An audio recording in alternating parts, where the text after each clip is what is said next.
चलिए, तो यहाँ पे हमें जो बात करना है, कह रहा बर्कले हर्टले विधि द्वारा प्रसरण दाब का मापन। ये इंपॉर्टेंट टॉपिक है, ये कई बार एग्जाम में आया हुआ। चलिए तो स्टार्ट करते हैं। ये होता क्या है, तो हम ये कहेंगे कि देखिए ये एक पोर्सलिन जो होता है आपका, एक पोर्सलिन ट्यूब होता है। ये पूरा क्या होता है, एक ट्यूब होता है, ठीक है, पोर्सलिन ट्यूब इसे कहते हैं। और जैसे आप लोग देखे होंगे कि पोर्सलिन डिश होता है ना, जैसे देखे होंगे कि लैब में गोल सा होता है, कटोरी टाइप का, है ना, तो वो पोर्सलिन होता है। तो उसी का क्या होता है, ये बना होता है, पोर्सलिन डिश कहते हैं। क्लियर हुआ।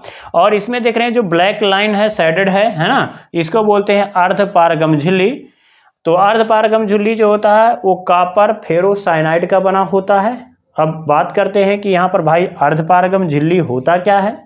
तो जो अर्धपारगम झिल्ली होता है ये ऐसी प्रकार की झिल्ली होती है जिसमें विलायक के कण, विलायक के तो विलायक के जो कण है वो आर पार आ जा सकते हैं। विलायक के कण आर पार आ जा सकें, विलय के नहीं, तो उसे हम क्या कहेंगे, तो उसे हम कहेंगे कि ये अर्धपारगम झिल्ली है। क्या है, अर्धपारगम झिल्ली है, ठीक है। जैसे किशमिश को अगर हम पानी में रख देते हैं तो किशमिश क्या हो जाता है, फूल जाता है। क्यों, क्योंकि वो जो ऊपर का लेयर होता है, ऊपरी जो परत होती है, उसी को कहते हैं हम क्या, उसी को कहते हैं हम कह सकते हैं अर्धपारगम झिल्ली, यानी सेमी परमेबल मेम्ब्रेन। क्यों, क्योंकि उसके अंदर से विलायक के जो कण हैं, ठीक है, वो कह सकते हैं आर पार हो सकते हैं, ठीक है, ये हमने देखा था। अब बात करते हैं कि प्रासरण क्या होता था। तो प्रासरण किसे कहते थे, तो वह प्रक्रिया जिसमें ठीक है, विलायक के कणों का प्रवाह है, विलायक के कणों का प्रवाह है कम सांद्रता से अधिक सांद्रता की ओर होता है, तो उसे हम कहते हैं प्रासरण। अब बात कर रहे हैं कि प्रासरण दाब क्या होता है। तो प्रासरण की प्रक्रिया को रोकने के लिए, फिर से प्रासरण की प्रक्रिया को रोकने के लिए, प्रासरण की प्रक्रिया को रोकने के लिए जो दाब लगाया जाता है, बाह्य दाब लगाया जाता है, उसी को हम क्या कहते हैं, प्रासरण दाब कहते हैं। क्लियर हुआ नहीं हुआ, अब ध्यान में रखिए। अभी यहाँ पे बात आता है भाई कि अब प्रासरण दाब ज्ञात कैसे किया जाता। तो उसके लिए जो है बर्कले और हर्टले जो है थे, ठीक है, इन्होंने क्या किया था, एक मेथड बनाया था जिससे हम क्या कर सकते हैं, किसी भी कह सकते हैं विलयन का जो प्रासरण दाब है या विलायक का जो प्रासरण दाब है उसकी गणना हम आसानी से कर सकते हैं। क्लियर हुआ नहीं हुआ। अब कह रहा है ये क्या मेथड है, ठीक है। तो इसमें अगर देखें तो ये पोर्सलिन का बना होता है। तो ये कह रहा है कि इस विधि में प्रयुक्त, पहले हम उपकरण के बारे में लिख लेंगे। तो कह रहा है इस विधि में प्रयुक्त उपकरण, यानी ये कॉपर फेरोसाइनाइड झिल्ली युक्त। अब देखो कॉपर फेरोसाइनाइड क्या है, यही है जो अर्धपारगम झिल्ली है। तो कोई कह रहा है कॉपर फेरोसाइनाइड झिल्ली युक्त पोर्सलिन ट्यूब का बना होता है। तो ये क्या होता है भाई, पोर्सलिन ट्यूब होता है। पोर्सलिन ट्यूब मैंने कहा कि जब लैब में आप जाते हो तो एक कटोरी आपको चाइना डिश मिलता है, उसी को कहते हैं पोर्सलिन डिश। तो उसी मटेरियल का ये बना हुआ एक ट्यूब होता है ये, ठीक है। अब इसमें जो होता है, कह रहा है अर्धपारगम झिल्ली लगी होती है जो कॉपर फेरोसाइनाइड होता है, यानी ये, ठीक है। तो ये अर्धपार जो शेडेड है, ब्लैक कलर का है, इसको हम कहेंगे अर्धपारगम झिल्ली और इसका नाम है कॉपर फेरोसाइनाइड, ठीक है। अच्छा, कह रहा है कि इस ट्यूब के एक सिरे पर शुद्ध विलायक से भरा रिजर्वोयर लगा होता है। तो हम ये कहेंगे ये होता है रिजर्वोयर, जिसमें हम क्या करते हैं, विलायक को भरे रहते हैं, ठीक है। और यहाँ पेंच लगा होता है, पेंच की सहायता से इसमें हम विलायक को अंदर डाल सकते हैं, यानी इसमें भेज सकते हैं। क्लियर हुआ। अच्छा, इसके दूसरे सिरे पर क्या होता है, एक केस नली होती है। क्या होती है, एक केस नली। अब केस नली क्या होता है ना। तो केस नली मतलब, केस मतलब होता है बाल, ठीक है, नली मतलब पतला। तो बाल के समान एक जो होता है ट्यूब, यानी पतला ट्यूब होता है, ठीक है। यहाँ पे जैसे अगर हमारे पास क्या है, पानी है, यानी एक गिलास है और उसमें पानी रख दीजिए, ठीक है। और पानी रख दीजिए और उसमें आप पतला सा ट्यूब डाल दीजिए, है ना। तो देखेंगे पानी का जो लेवल है उस तल से थोड़ा ऊपर आ जाएगा, है ना। तो ही हाल यहाँ भी है। तो ये केस नली है। तो जब आप क्या करते हो, इसमें विलायक भरते हो, यानी जल बोले तो विलायक, जल मतलब क्या है आपका, विलायक है। तो जब आप इसमें विलायक भर दोगे, ठीक है, और यहाँ पर वही कह रहा है कि एक तरफ क्या रखा हुआ है, रिजर्वायर भरा रखा हुआ है, लगा होता है, जिसमें शुद्ध विलायक होता है, और दूसरे सिरे पर केस नली लगी होती है। तो ये लिखा है अन्य सिरों पर केस नली लगी होती है, ठीक है। तो धातु के जैकेट में प्रेशर जार के द्वारा अब देखो यहाँ पर देखेंगे, यहाँ पर जो होता है ये प्रेशर जैकेट होता है, ये क्या होता है आपका जैकेट होता है, नहीं इसके ऊपर, ठीक है, एक जैकेट है। अब इसमें क्या होता है, दाब मापी लगा होता है, यानी हम कह सकते हैं यहाँ पर हम प्रेशर को मेजरमेंट करते हैं, ठीक है, तो यहाँ दाब मापी लगा होता है।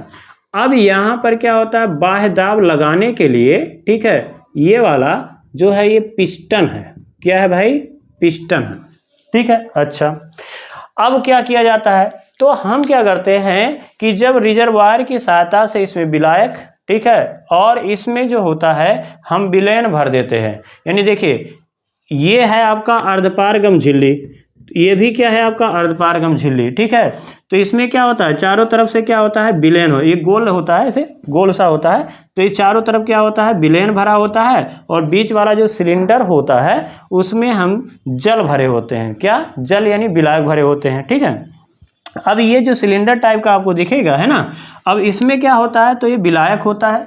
अब विलायक के कण जो होंगे ना, अर्धपारगम झिल्ली के द्वारा कहाँ जाएंगे, इसमें जाएंगे, इधर जाएंगे, यानी चारों तरफ होगा तो चारों तरफ वो चलेंगे, यानी विलयन में जाएंगे।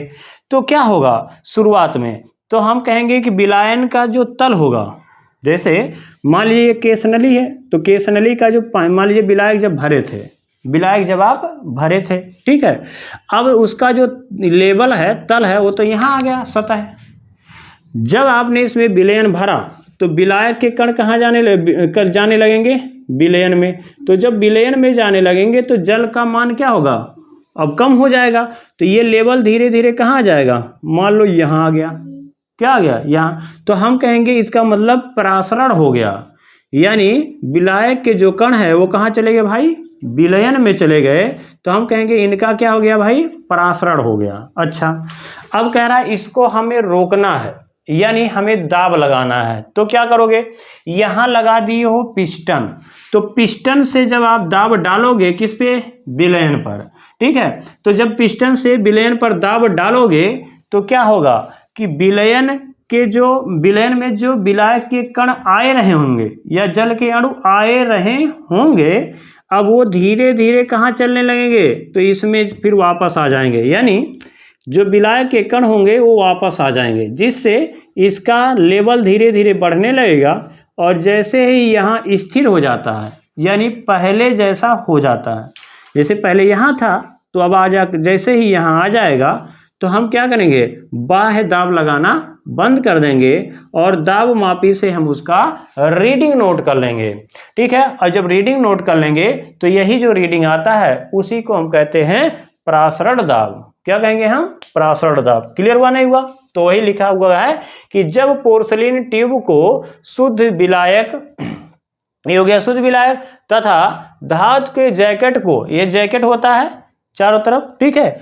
उसमें विलयन भरा जाता है, तो ठीक है, केशिका नली के स्तर में, केशिका नली के स्तर में कमी आने लगती है। इसमें जो केशिका नली है ना, इसमें क्या है, विलायक ही है, तो विलायक जब विलयन में जाने लगेंगे तो धीरे धीरे इसका लेवल कम होने लगता है, तो तब पिस्टन की सहायता से